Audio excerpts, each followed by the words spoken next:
Narrativamente hablando, el segundo protagonista del Éxodo es el faraón. Particularmente en los relatos van a aparecer dos personajes con parecidas características. Una cuestión similar en ambos es que los dos no tienen nombre, son algo así como innombrables.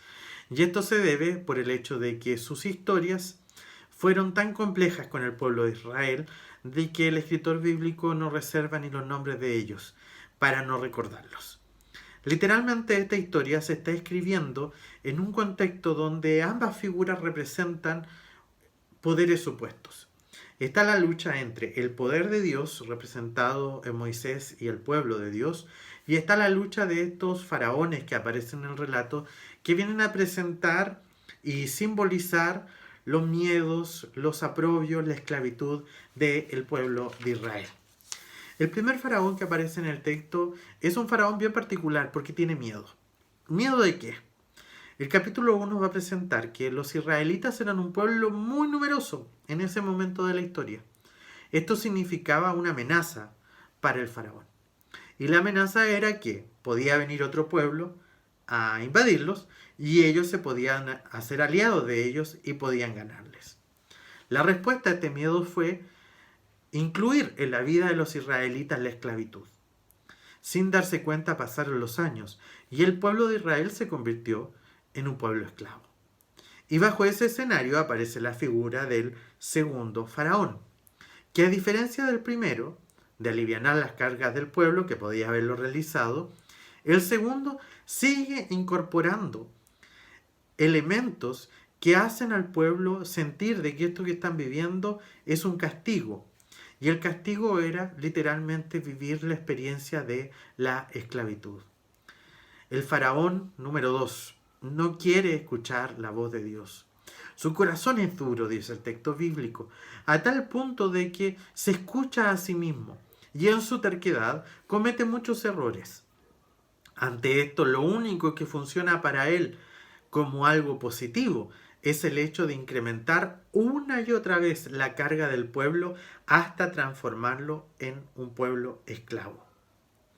Lo interesante de este rey o este faraón, que es terco, es el hecho de que en medio de su terquedad vive esta experiencia también con profunda crueldad. Y una de las características que el texto del Éxodo va a presentar es el hecho de que este faraón adopta una serie de medidas que lo que hacen es incrementar el aprobio del pueblo. De esta forma, el relato va a presentar, en el capítulo 5, versículo 9, que el faraón instruye: carguen a estos hombres con más trabajo para que estén ocupados y no presten atención a las palabras mentirosas. En otras palabras, que el pueblo no tenga tiempo para escuchar, que el pueblo no tenga tiempo ni para pensar, que el pueblo no tenga tiempo ni para cuestionar lo que están viviendo, sino que sigan trabajando como esclavos. Esto representa dos proyectos que se comienzan a contraponer: el proyecto de Dios y el proyecto del faraón. El proyecto de Dios hace reaparecer en la historia las plagas que intentan destruir el proyecto maquinador y esclavizante del faraón. Pero ante esto, también esto representa muchas veces las actitudes que nosotros y nosotras tenemos cuando actuamos sin Dios y sin escuchar la voz de Dios. Por eso que el faraón de este texto se personifica cada vez que nosotros y nosotras tenemos el corazón duro, cada vez que somos tercos y cada vez que no queremos escuchar la voz de Dios. Ante este relato surgen tres preguntas a propósito de este estudio bíblico. Primero, el faraón se manifiesta en todas aquellas cosas que amargan la vida. Y la gran interrogante es: ¿cuáles son las cosas que hoy día nos esclavizan, nos amargan la vida? Creo que esta pregunta es muy atingente a este contexto en el cual estamos viviendo.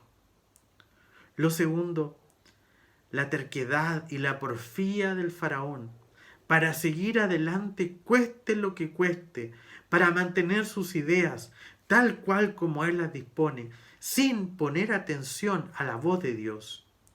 Es una invitación también a preguntarse: ¿Qué nosotros tenemos que cambiar para dejar de ser porfiados, de ser tercos, de ser hombres y mujeres que no escuchamos la voz de Dios?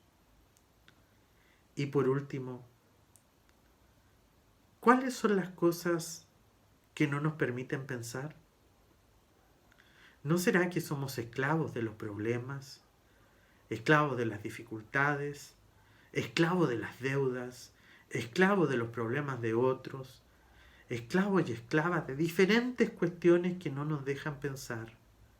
El texto bíblico también nos invita a preguntarnos, ¿cuáles son las cosas que no nos dejan pensar y que nos hacen esclavos una y otra vez? Así como el texto bíblico nos hablaba de un faraón terco, que podamos nosotros y nosotras mirar nuestra vida y ser capaces de descubrir que la palabra del Señor nos habla hoy día y nos enfrenta para invitarnos a ser conforme al corazón de Dios. Ese corazón que está dispuesto a escuchar lo que Dios quiere decir en medio de este tiempo. Que el Señor nos bendiga.